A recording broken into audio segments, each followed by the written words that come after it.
میں نے ایک دفعہ ایک بندے کو دیکھا چنے کھا رہا ہے، چنے کھانے کی نا خوشبو اٹھتی ہے، چنا صحیح بھنا ہوا تو اس کی خوشبو۔ میں بیٹھا تو آخر آپ بھی کھائیں، میں نے چند چنے اٹھا۔ میں کیوں کھا رہے ہیں؟ کہنے لگا میری پٹھے کمزور ہو گئے تھے، اعصاب کمزور ہو گئے تھے، میں نے یہاں علاج کرایا، ختم ہو گیا تھا، میں چل پھر نہیں سکتا تھا، سہارے سے اٹھتا تھا، جسم لڑکھڑاتا تھا، ایسے لرزہ ہوتا تھا، وائبریشن ہوتی تھی، گر پڑتا تھا۔ بہت یہاں علاج کیے، ٹیسٹ کیے، انہوں نے کہا یہ دنیا کی لا علاج بیماریوں میں سے ایک علاج ہے۔ پھر کہنے لگے کہ میں آسٹریلیا میں گیا، وہاں کا ویزا لگوایا، ٹکٹ لی، ایک ڈاکٹر تھا اس سے ٹائم لیا، اور ڈاکٹر سے ٹائم لینے کے بعد اس نے انگریز نے مجھے چیک کیا، باتیں کی، پوچھا، ٹیسٹ لیے، سارا علاج کرنے کے بعد کہنے لگا چنے کھاؤ۔ بس سارا علاج کرنے کے بعد کہا کہ مجھے پہلے تو بہت غصہ آیا کہ اس چنوں کے لیے میں یہاں آیا تھا، بہت غصہ آیا۔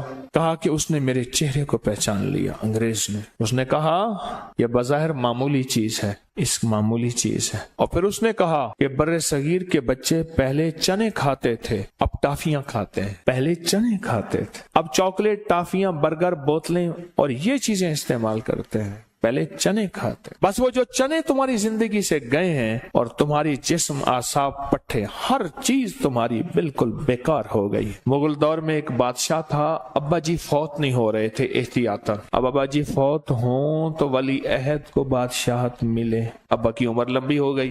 پھر بادشاہ کو قید کر دیا بڑے بیٹے نے ایک محل میں، کہ ابا جی اب آپ بوڑھے ہو گئے، اب آپ یہاں رہیں، ہمیں حکومت کرنے دیں۔ قید کر دیا تو بادشاہ نے کہا چلو بیٹا تو نے مجھے قید کر دیا، دو چیزیں تو دے دے، ایک چنے دے دے میں کھاتا رہوں گا چنے، اور ایک بچے دے دے میں پڑھاتا رہوں گا۔ تو بیٹے نے کہا بادشاہ ابا میرا ہے، قید ہو گیا ہے پر بادشاہی نظام اس سے نہیں گیا۔ کیوں؟ بچے ہوں گے تو حکومت ہوگی بچوں پہ، بیٹھ جاؤ، اٹھ جا، یہ کر دے، فلاں کر دے۔ اور چنے جو ہیں وہ اس لیے ابے نے مانگے ہیں، یہ ہے غذا ہی شاہی ہے، شاہی غذا ہے۔ انگلش میں چنے کو کیا کہتے ہیں؟ گرام کہتے ہیں۔ کیا کہتے ہیں؟ اچھا، اور گھوڑے کی غذا کیا ہوتی ہے؟ چنے ہوتے ہیں۔ گھوڑے کی جو اصل غذا ہے وہ چنے اور گھاس ملا کے دیتے ہیں، اصل جو غذا ہے دلیا ہوتا ہے چنے کا بنا ہوا۔ اور گھوڑے کی طاقت سے آپ کی گاڑی کا انجن ہے، آپ کی موٹریں ہیں، کہتے ہیں اتنے ہارس پاور کی ہے۔ ہارس کسے کہتے ہیں؟ گھوڑے کو۔ چنے میں کیا راز رکھا ہوا ہے؟ چنے میں کیا راز چھپا ہوا ہے؟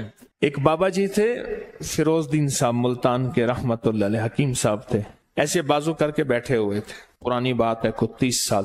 جو نوجوان آتا روئے ادھر، یہ بازو میرا ہے، تو ادھر سے کھینچ، تو ادھر سے کھینچ، میرا بازو ہلا کے دکھا دو۔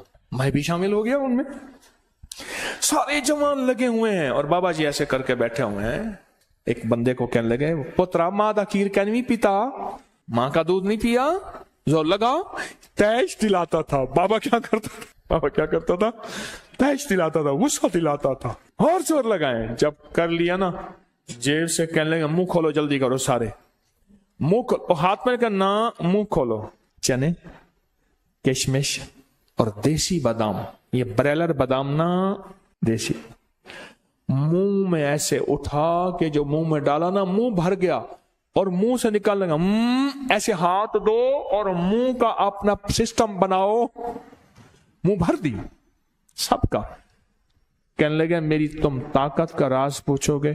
میری طاقت کا راز دو چیزیں ہیں، کبھی تولیہ استعمال نہیں کیا، بدن سے کشتی کھیلی ہے، یہ لفظ ہیں بابے کے، کبھی تولیہ استعمال نہیں کیا، بدن سے کشتی، نہانے کے بعد میں نے پورے بدن پہ تیل لگایا نہیں، کشتی کھیلی ہے، ملا ہے بہت زیادہ ایک، اور صبح نہار منہ میری غذا یہ ہے، اور ویسے بھی میری جیب میں رہتے ہیں، میں چگتا رہتا ہوں، اس کے الفاظ ہیں کھاتا رہتا ہوں۔